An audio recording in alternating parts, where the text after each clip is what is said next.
Hey everyone, and welcome to Developer T. My name is Jonathan Cottrell, and in today's episode, I'm going to be talking to you about maintaining relationships with your colleagues.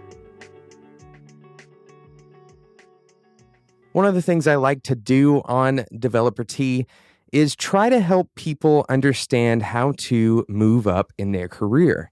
Whether they are a brand new programmer, maybe they're a hobbyist programmer and they're looking to try to find a job, or maybe they are a junior programmer and they're wanting to get to that senior level position. That is one of the things I really want to do on this show.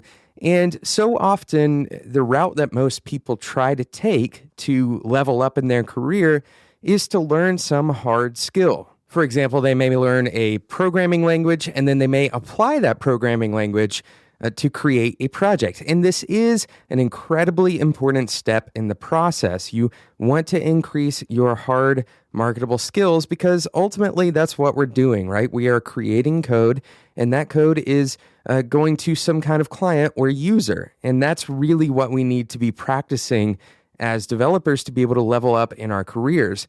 But there's more to your career path. There's more to leveling up on that career path than simply learning how to code in a new language, right? There's more to it than learning some extra math or learning how to optimize for a particular scenario. There's more to it than even learning about users or about psychology. It goes deeper than that. And specifically, this is something that is true in pretty much every field. A huge part of your career is about the relationships that you have with the people you work with. Let me say that again.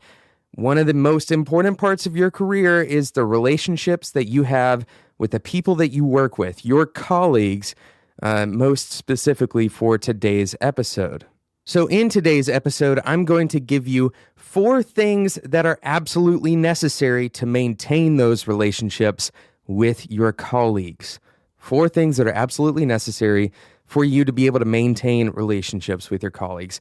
And these things can be applied in your personal life. They can also be applied with your client relationships, because most of the practices that you instill for yourself when you're talking about professional relationships, those things carry out into your other relationships in life, because really we're talking about how two people interact. Now, there are some different dynamics between you and your colleagues and you and your buddies, right? There's some different dynamics between just people that you like hanging out with to do whatever you feel like doing in your free time, and the people that you don't really have much of a choice to be around on a day-to-day basis.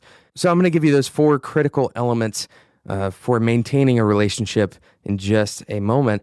Today's episode is not sponsored by anyone, but that gives me the opportunity to invite you to be a sponsor of Developer T. If you want to reach thousands of developers and designers, head over to spec.fm/sponsors. That's where we keep all of our sponsor information, and you can learn how to contact us about sponsoring Developer T as well as the other Spec shows. We have a very large audience that listens to our shows on a weekly basis. So go and check it out, spec.fm/sponsors, if you are looking to reach developers, designers, the people who are in the digital creation space. And we even have other people outside of the digital creation space. We have, for example, bank tellers that listen to Developer T. So that's a really cool thing. And I'm honored that I have people who are not even doing development necessarily on a day-to-day basis listening to the show. And it's because of episodes just like this one. This episode is a universal kind of thing. The things that we're going to talk about today, you don't need to have programming knowledge to be able to understand why they make sense. So share this with somebody that you think it would be useful for. Don't just blindly share it with someone because I'm telling you to, but find somebody that you think would really benefit from this particular episode and share it with them. So let's talk about these 4 critical elements. The first critical element for any relationship is trust. The first critical element is trust. And the reason this is so important is because any relationship that doesn't have trust can be incredibly volatile.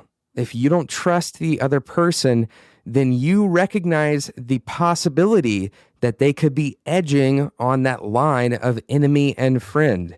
They say that there's a thin line between enemies and friends.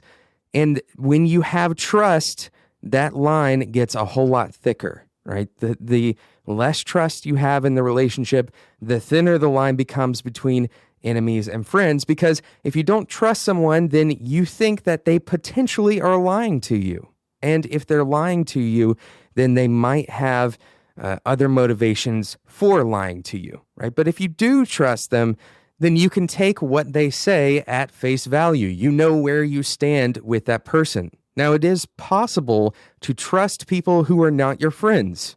Let me say that again. It is possible to trust people who you don't have good relationships with. You can trust the word of someone that you don't necessarily want to be associated with. So trust is not the only factor for relationships, but I do want to break down trust a little bit and talk about what it means to be trustworthy. Well, first, to be trustworthy, you have to be dependable. You have to be dependable. You have to follow through on your commitments, be where you said you would be, when you said you would be there. If you can't make it in time, tell the people that are waiting on you. And this is true for any commitment that you make. If you make a commitment, follow through on it. Whether that's a meeting or if you say you're going to finish a task at a certain point in time, try your best to follow through with it. Don't blatantly lie to the people around you. That is not dependable. And it's very easy to do this wrong accidentally. It's very easy to be undependable accidentally. You do that by having good intentions, and overextending yourself. If you overextend yourself, you're having good intentions. You're saying that you want to be a good person, that you want to be a trustworthy person, but you overextend yourself and you say you're going to be able to do one thing and you're unable to fulfill that commitment. So you are undependable even though your intentions were good, okay? You're undependable even though your intentions were good. And now, even though I want to be able to trust you, even though your intentions were good, I can't. You're not trustworthy because you overextend yourself. And I don't know how much of what you say you're going to be able to do, you're actually going to be able to do.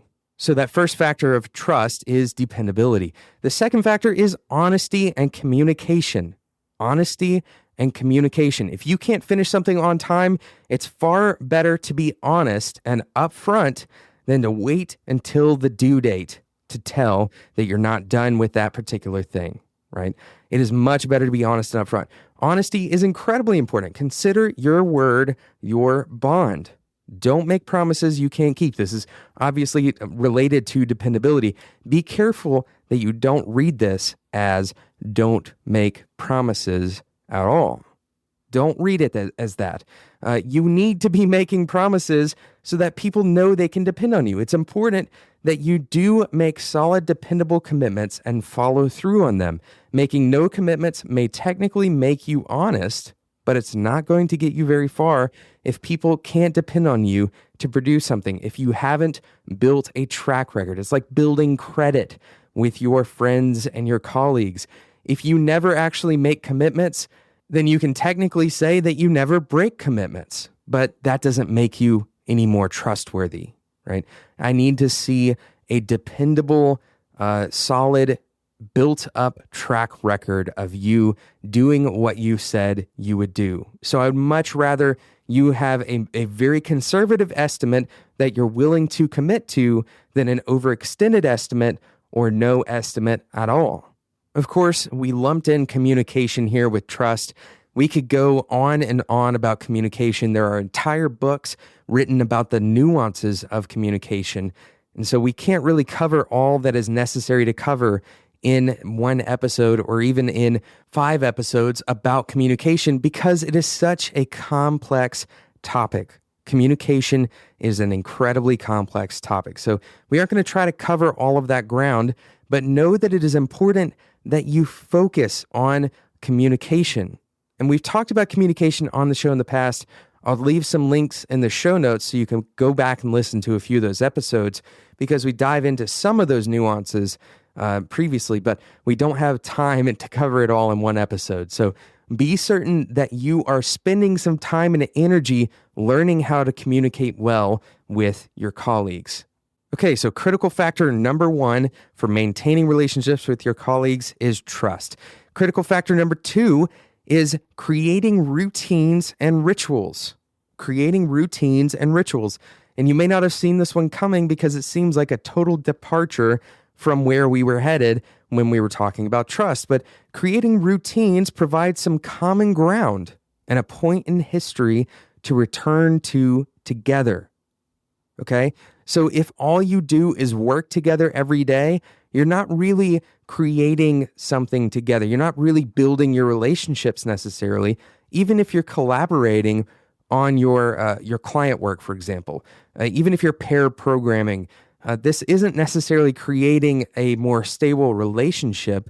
You're just working on something together. And that doesn't really provide much of a grip for that relationship to go back and have discussions about in the future. There's not really a point in time that you can go back and revisit together, right? So that relationship becomes kind of one-dimensional and you don't have any memories together. Routines are also something that is truly a product of your relationship. When you create a routine together, you are collaborating purely for the sake of the relationship. Okay, think about that. When you create a routine with someone, when you have something that you do together that's not necessarily work-related, when you create a routine, let's just say that, I don't know, you bring in donuts every other Thursday in the morning and you all sit down and have a donut 30 minutes before work together. These are very simple things and it may not sound like much, but you're creating, you're collaborating, you're building an idea and an environment together that otherwise wouldn't exist without your relationship. It's not bringing the company any money, right? It's not bringing in any new business. It simply exists in order to further those relationships. And people appreciate when you further the relationship intentionally like this. So create routines and rituals that you follow together with your colleagues. That's number 2. Number 3, celebrate the good and encourage the potential in the other person. Listen very closely to this one. Celebrate the good and encourage the potential in the other person. When it comes to the workplace, it is easy to get competitive. Now, competition can be a healthy thing to a certain extent because it can often provide a positive energy boost. If you don't really have direction and you introduce competition, then you suddenly have a little bit of a direction, some incentive. However, when the competition impedes on your ability to advocate for your coworkers, that competition is putting a tight cap on your potential rather than multiplying it. Okay, let me say that one more time. If your competition, if your level of competitiveness with your coworkers, if that impedes on your ability to advocate for them, in other words, if you no longer want the best for your colleagues because the competition has gotten the best of you, that competition is putting a cap, a tight cap on your potential as a company, as a group of developers, even as a two-person team of collaborators. It's putting a tight cap on the potential rather than multiplying it. If you ever find yourself hiding information from your coworkers, for example, that might help them become better at what they do, you might be creating a huge problem, not only in your relationship with that person, because once again, you've gone back to this trust issue where you're not being honest, you're not communicating, you're not advocating for this person. This could create a huge problem, not only in your relationship, but in the growth potential of your business as a whole.